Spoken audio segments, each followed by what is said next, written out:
for tuning in for another D6 pack video. Today I'm going to be going over the rules for Zooloretto by ZMan Games. But before I do that, if you appreciate this video, please like and subscribe to our channel. Also check out our social media at D6 Pack Podcast on Facebook, Instagram, Twitter, and Twitch. And with that, let me get to the game.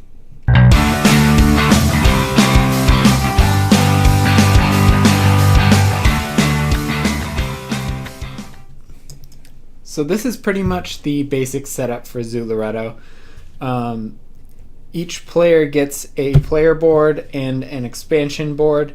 In a two-player game, each player gets an additional expansion board. You choose a number of types of animals based on the number of players. In a three-player game, you would remove two types of animals. In a two-player game, you're removing three. And then normally there are trucks equal to the number of players. However, in a two-player game, you add 3 trucks and then you block off some of the spaces with unused tiles, which is what these blue spaces are here. The only thing that I haven't done for setup is that you randomly draw 15 tiles from the bag and set those aside as a last round marker, which I'll get back to in a little bit. So each player also starts with 3 money, and that is pretty much it. You are ready to start the game at that point. As far as gameplay goes, this game is fairly simple. You have, well, more than 3 options, but basically it can be summed down into 3 types of actions. The first type would be to draw an animal out of the bag. You can, there are also stalls in these bags, which is what I just drew. But those are drawn out just like animals, and then you get to determine which truck you want to place that in. That is your entire turn. Then it would go to the next player. They might do the same thing, and play keeps going like that until someone chooses to take a different type of action. So I'm just going to draw a couple of animals here to populate these trucks. Now, at any time, the truck does not have to be full. A player can choose to claim a truck instead of drawing more animals out of the bag. If they do that, that is indicating that they are going to be done with that round, and they then take any of the tiles that were placed on that truck and place it into their zoo. The stall tiles go on these brown square spaces. Animals have to go in a pen with like types of animals. If you don't have a pen that can hold that type of animal, it has to go to your barn. That's going to be negative points at the end of the game. As you're placing animals into your zoo, some of them may have fertile male and female symbols on them, as you may be able to see with these chimpanzee tiles.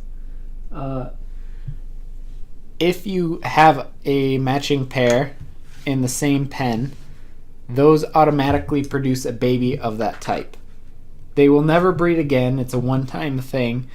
And if I were to, for example, add another female into this pen, that male would not mate with her. You would have to draw another male from the bag. There are 2 of each for each type of animal.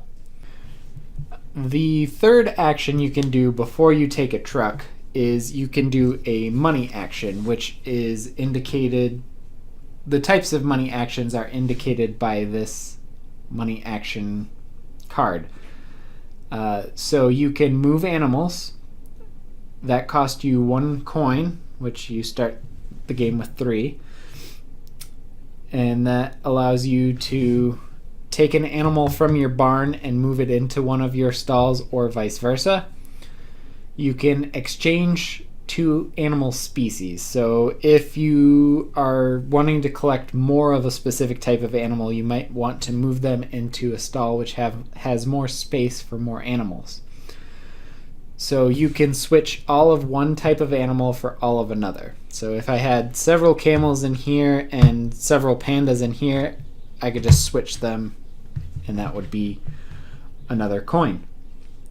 Another option you have is you can purchase tokens from another player.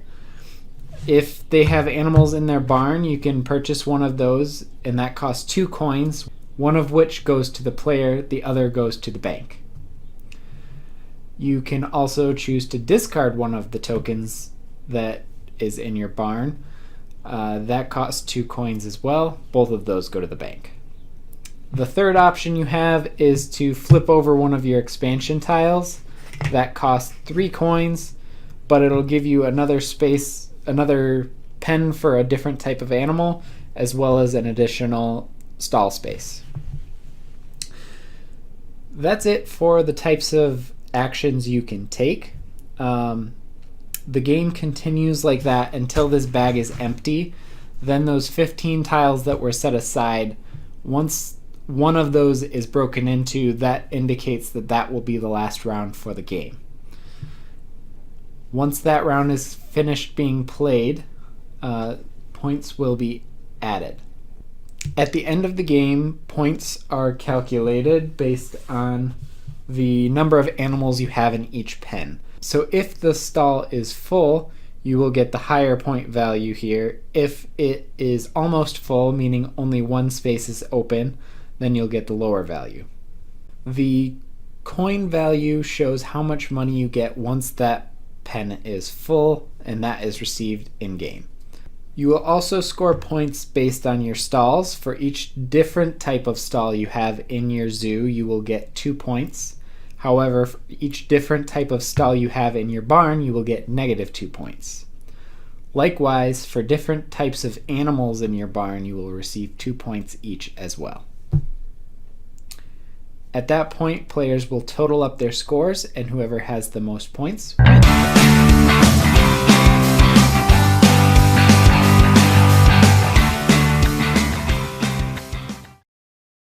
So Zooloretto is a pretty simple game. As you can see, I just went over the rules fairly quickly.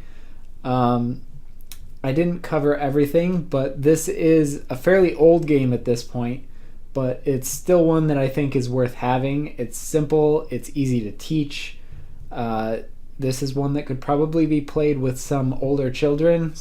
Not necessarily my favorite game. It doesn't get a lot of table time, but the animal theme is something that a lot of people can relate to, or a lot of people find attractive, I guess.